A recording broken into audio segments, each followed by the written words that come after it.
thanks everybody for joining us for this update.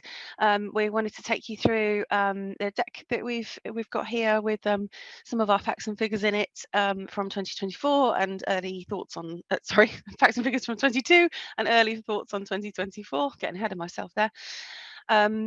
So yeah, thank you very much for joining us. I'm sure most of you know me. I'm Ruth, I'm the event director. Hazel is our marketing lead, and Richard deals with most of the commercial space at the show. Yeah, we're the lucky ones that you get to stare at this morning. If you do have any questions while we're doing the presentation, there's the Q&A function is open. So I don't think the chat is open, but the Q&A is. So if you've got any questions, please do put them in there. If there's anything that is too long or whatever to answer during this, then we'll definitely come back to you afterwards or arrange a separate chat. So yeah, we're just going to go ahead. So next slide, please, Hazel.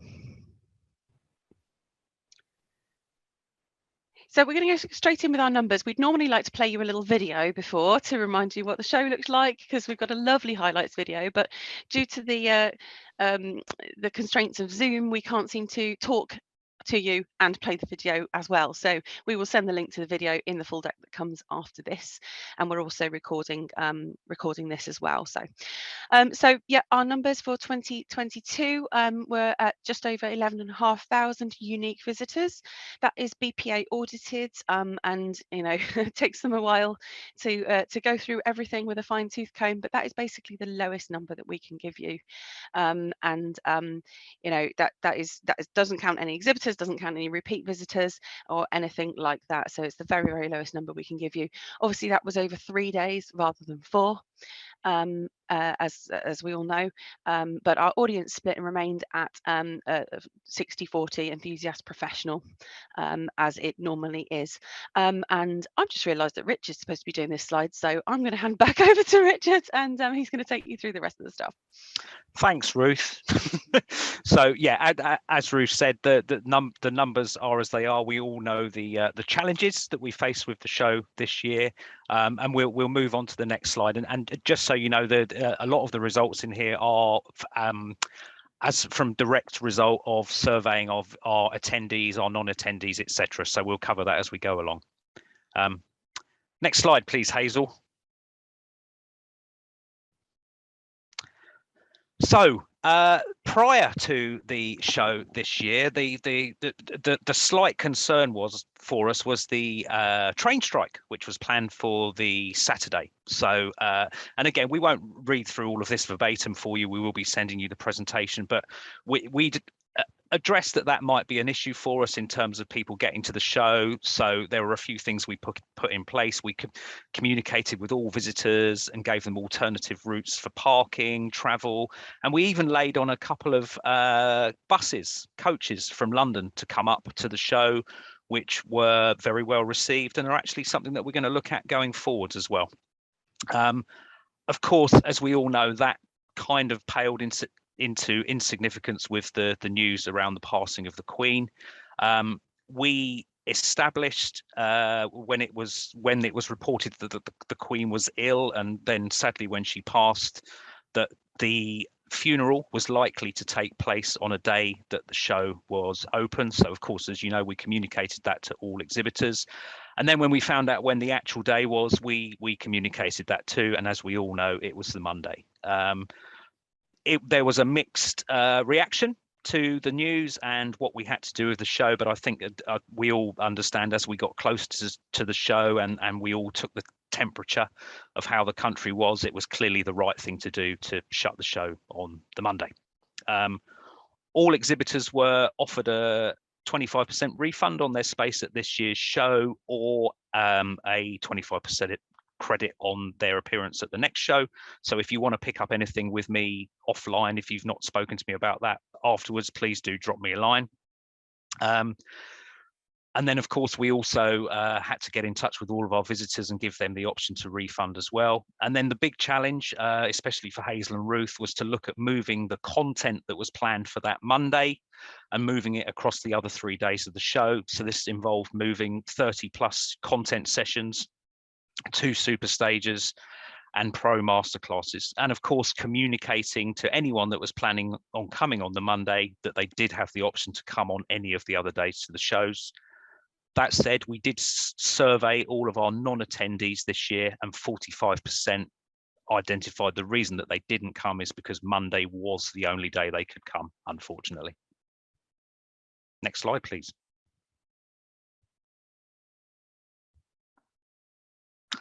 So just a little bit of insight about our audience and the breakdown of our audience. So on the right-hand side there, you've got a map of the UK, which is just identifying where this year's visitors came from. Over 34% have actually spent more than 2 hours getting to the show. And again, just sort of showing that we really are a national show. At present, the NEC is the best place to do that. We really do want to be inclusive for the whole of the UK.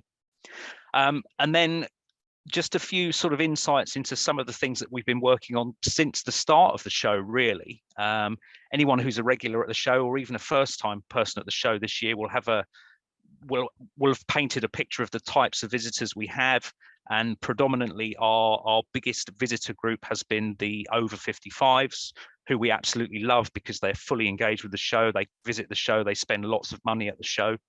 But we have been aware since the beginning of the show that one of the key things is to keep new and young photographers coming to the show, keep feeding the funnel, if you like, keep getting people bitten by the bug. So one bit of analysis that we got this year from surveying our visitors, that in terms of the proportion of number that came, we've actually doubled the number of under 35s visiting the show since 2019. And that's really good. That's really encouraging.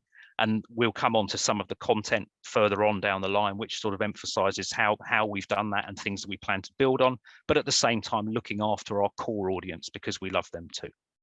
And then just the second one along at the bottom there, you can see again, we've finally got to the stage now where 25% of this year's visitors were female photographers. And again, that's something that we've been really, really keen to work on to make the show as inclusive as possible for absolutely everybody. And we know there's a lot of work to do there, but again, we are working on some very good organizations and working on content to address that.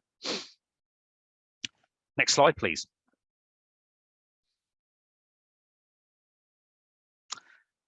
So we surveyed our visitors, both trade and pro, and we use an event industry standard called a Net Promoter Score. So just to explain this, we asked people how satisfied they were with the show in a number of areas. They get to score from 1 to 10. Anyone that scores between 1 and 6 doesn't count to the score and get taken away from the 9s and 10s, and 7 and 8s are removed as well because they're passive scores. So it's a really, really, really harsh measure. So it gives you a very, very good overview of how people felt about the show this year. So in terms of our visitors, 28% of our enthusiasts were satisfied with the show.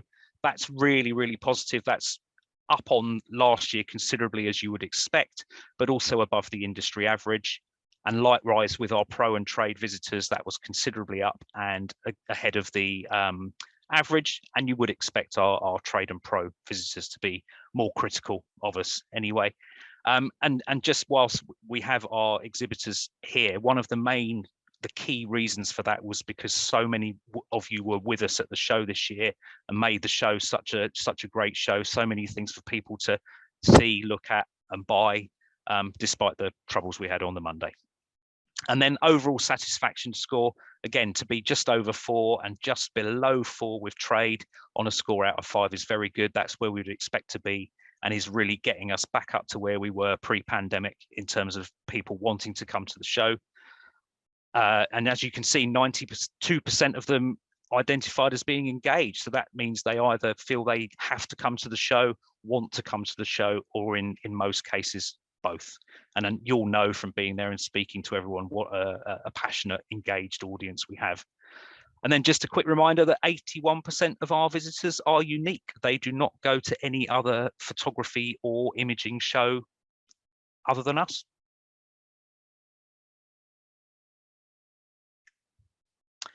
And then just a little bit on dwell time. So as you know, as your feet will know, the show is open for 7 hours a day. This year, the average enthusiast attendance time was just shy of 5 hours. And with pro and trade, that's just over 5.5 hours. So again, just testimony to the fact that it's a place to be, that people want to be in the show for as long as they can. Slightly down on previous years, we think that Sunday skewed that slightly, in that a lot of people were quite keen to get away, get home for what was happening on the Monday. And then we survey people and ask them how much they actually spend on site. So we've got an average enthusiast spend of 329 versus pro and trade of 805. There's an enormous number there at the bottom, just shy of £6 million. So that was just us sort of multiplying based on what we know. So we estimate that nearly £6 million was spent on site this year. And then we also survey our visitors and ask them how much they spent as a result of being at the show. And as you can see, those numbers are quite positive and up on last year and getting back to where we would expect them to be, despite the slight reservations that people have around the cost of living crisis, etc. So overall, positive. Over to you, Ruth. Yeah, so this is my bit. I guess we know that a lot of exhibitors don't get much chance to get off their stands and see what's going on around the show. So we'd like to give you a quick whirlwind tour of our highlights. In terms of our headline speakers this year, we really tried to target them to capture the imagination of certain groups of visitors. So starting off with Chase Jarvis, who is just Mr. Business and Motivation. We were so glad to have him at the show. Finally, we've been talking to him for several years. So he fulfilled that brief really well for us. So a really good one to have there for the pro audience. Colin Pryor was brought to us by Sigma and has a huge, as a really famous British landscape photographer, has a huge appeal to our core enthusiast demographic, a lot of whom do landscape and outdoor photography. Next, please, Hazel. Christina Mittermeier, in a similar way, obviously loves to, is a natural world photographer and is loved by many people across the world. And the style of photography she does, I know a lot of people would love to do themselves as well. Really great to have a high profile female like that on the lineup. And Ange, I know you're on this call somewhere, so with I'm sure you're looking at a picture of yourself as well. But that's Anja from She Clicks there, presenting an award at the end of Christina's session. So Jack Harries, we've specifically brought him in because he's a super successful YouTuber, filmmaker, and now climate campaigner. That's what he uses his platform for, and we wanted to ensure we were bringing somebody in that really nailed that video and creator audience. Christina Beneza, huge star of fashion and editorial in the making. She is definitely on the rise, and that sort of photography always appeals to our student demographic particularly. Next, please. And then we've got Kaylee Greer and Roberto Valenzuela. These were the two that we had to sadly move from the Monday to the Tuesday of the show. But Kaylee Greer, hugely successful dog photographer, mainly pet photographer, which of course is a real something that's really boomed over the last few years. And Roberto Valenzuela, we really wanted to bring in a superstar wedding photographer, and he absolutely captures that for us. So we wanted to make sure we were doing everything we possibly could for wedding photographers at the show who we know have had a hard time over the past few years, and also for whom September was still a busy time of year. So I wanted to give them every excuse to come to the show. Galleries, it was lovely to have the Guru Shots Gallery back again, and this time they ran a competition mechanic to populate that gallery. Some beautiful images in there. We had Fujifilm's Print Life back again, which also is audience populated. So there were over 500 images submitted to go into that. Fantastic to have She Clicks exhibition on site again, and that was supported by Siwi, and yeah, some beautiful images there. Really great to have that community involved in the show. And then the Comedy Wildlife Photography Awards. There's nobody that doesn't like funny pictures of animals, so yeah, it's just a great one to have on site, always amusing to look at, and that was a nice collection of their favourites from across the years this time. Then CreatorCon, we're going to talk about this quite a bit. This was the umbrella we had for the Creator Stage and Creator Playground, and we felt it was a really big hit on site. It really gave a different dimension to the show. You can see here some of the posts that we had online tagging us on social media, talking about what the content that they'd made at the show and showing off what they'd done. So there was some great images came out of that. Next piece, Hazel. Oh, that's one of my favorites from on site. I just think she looks so cool in our light tunnel there. And again, just some more images from across the Creator Playground. And then we did On Location this year, which was our feature stage. We do love to make a feature stage if we can and make something themed and pretty. What's really interesting actually about this picture is how different the demographic is here to the previous image. I don't know if Hazel, if you can flick back to the Creator Stage audience there. Oh,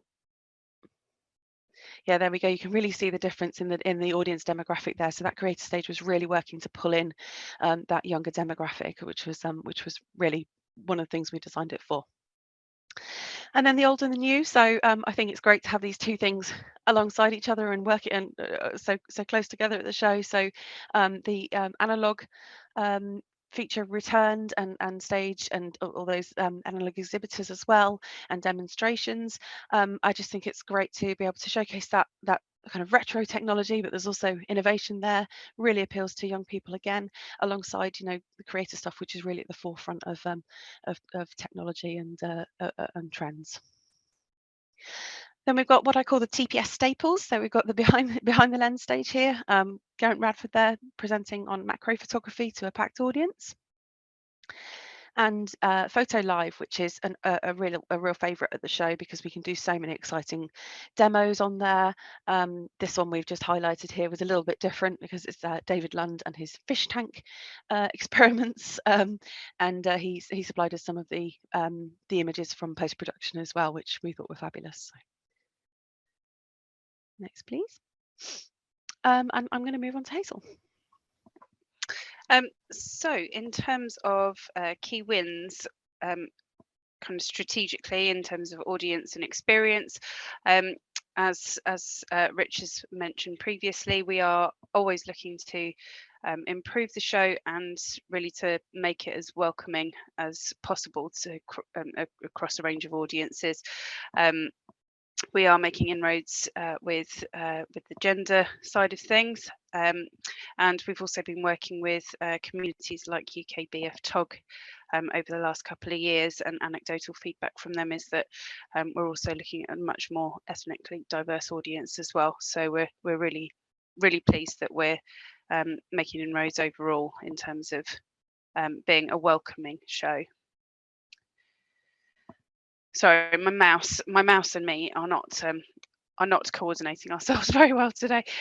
Student engagement, we always put a specific kind of resource into getting students to the show, as we recognise, and we know that a lot of you recognise that they're the next generation of buyers, really.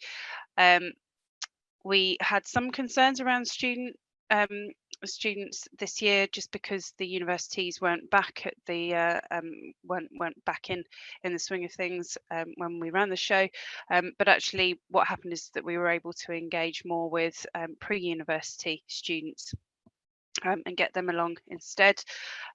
Appreciated, they are the younger generation, but it all fits into the bigger picture. We ran a diversity challenge competition to engage with students ahead of the show, and we've got about 60 entrants to that, and we'll be continuing that next year as well.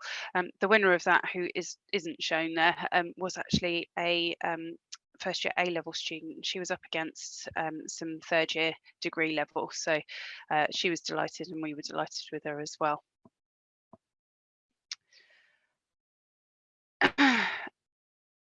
Increasing our appeal to creators in the youth demographic.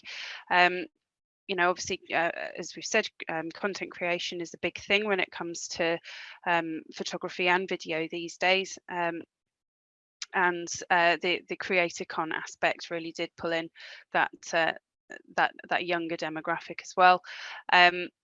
should probably mention that I went up to the playground, the creator playground, a few times, and there were older people there as well, enjoying themselves. And I feel that that kind of feature, and we all felt that kind of feature really kind of created buzz and meant that people kind of came out of themselves a little bit. We all know that photographers can be a little bit introverted and shy, and I think that really worked to really produce that buzz across the show. And then, as Ruth said, we brought in Roberto Valenzuela to attract the wedding photographers. We had some concerns just because wedding photographers have had a packed schedule this year following nothing in COVID years. So we did quite a lot this year for that audience. We launched the Wedding Album of the Year, which went really well, and we will be continuing that. So anyone here who's, I know there were several signed up from various album companies. If you're interested and you weren't involved this year, please do give me a shout. We increased the wedding and portrait sessions across all of the stages on Monday and Tuesday, which Monday and Tuesday usually are, as most of you know, the more kind of pro-focused days, or when the pros tend to turn up. Bringing in, as we said, the world-renowned wedding photographer on the Superstage in the form of Roberto, and we also had some really well-known wedding photographers and portrait photographers on other stages as well. And in the end, the weddings, event and portrait photographers made up the largest proportion of our pro audience, which is standard across the board for us. So we were really pleased with that outcome.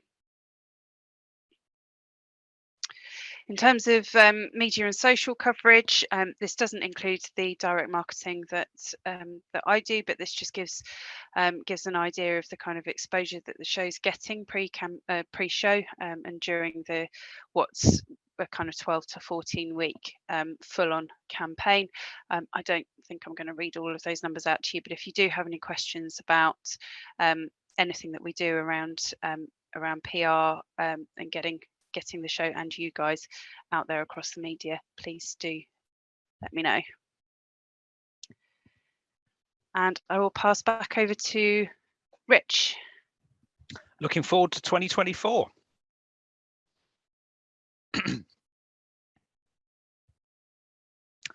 So, as hopefully everybody on this call and in the wider market knows now, we will be returning to our traditional, if you like, March slot, but not in 2023.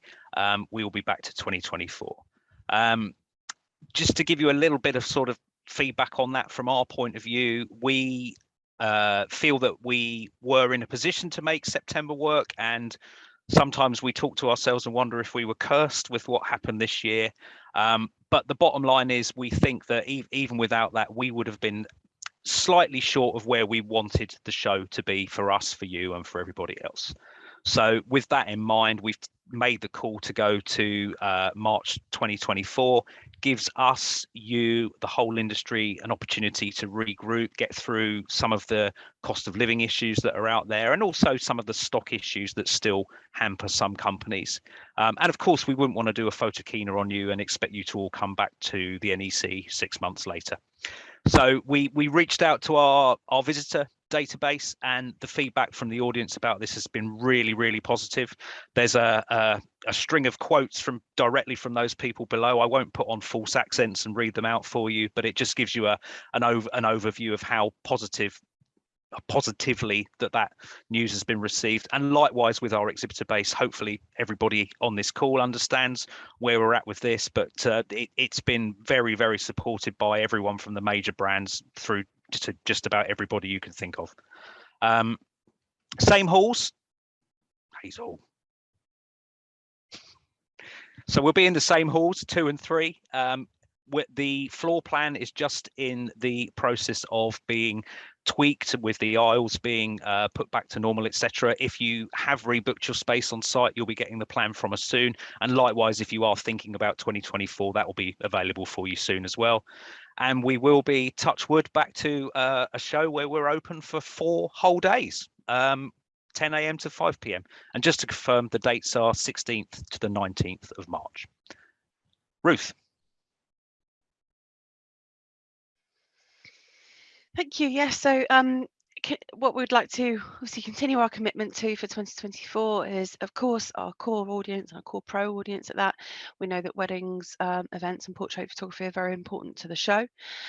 Video is still a huge, key growth area for us. We know it's been perhaps a little slow to, well, a bit of a slow burner over the past few years, but definitely something that is resonating with the audience now, and especially bringing in more of that creator side of things too. Audience diversity, obviously we've talked about this quite a bit, but diversity in its widest sense, attracting as many different kinds of visitors as possible from different walks of life, from young to old, geographically, and also of course in terms of gender balance and cultural backgrounds too. More interactive stuff, so we would very much like to, or we're planning to expand the CreatorCon feature, but also other features at the show to make it a bit more interactive for people too. And then the expansion of our online program throughout the year. So this is something that we did in the run-up to this show. Over a course of several months beforehand, we put together a series of kind of webinars, tutorials for people, and that's something we very much want to do this time. We think it's really important, especially with a slightly longer gap between now and the show, to keep in touch with that audience, both for our sakes and for our exhibitors as well. And it's also a really good source of data for us for marketing, so another way to attract new people in. So yeah, we'll be looking at a program of tutorials and perhaps some other stuff as well. We're looking at some kind of highlight stuff closer to the show, and we might even look at things like photo walks and things as well, so do some stuff in real life as well as virtual. And I think that's it really. So I don't know if I don't think we've got any questions come in at the moment, so if you have got any questions, please do pop them in the box. But yeah, just to say thank you all very much for your support. It really does mean a lot to us, and we're very grateful for it, and really looking forward to welcoming you all back on site for 2024. Yeah, and just to add to that, we really appreciate the time, the effort, and we know obviously there's a financial involvement for you in the show, but it's also about the time. It's being away from your workshops, your offices, your shops, and just all of the things that go along it. And it really is, as I alluded to earlier on, the reason that the visitors are so happy with the show, you all play a major part in that. So it's much appreciated. So I think that's it from us. Oh, I think, have we got any? Oh no, just a question. Somebody saying thanks very much for the update. We're really looking forward to 2024 as well, so that's great. Yeah, if there are any questions that come up, please do email one of us. We're always here, and yeah, we'll come right back to you. But thank you very much for your time this morning. And if we don't speak to you before, have a great end to the year and festive season.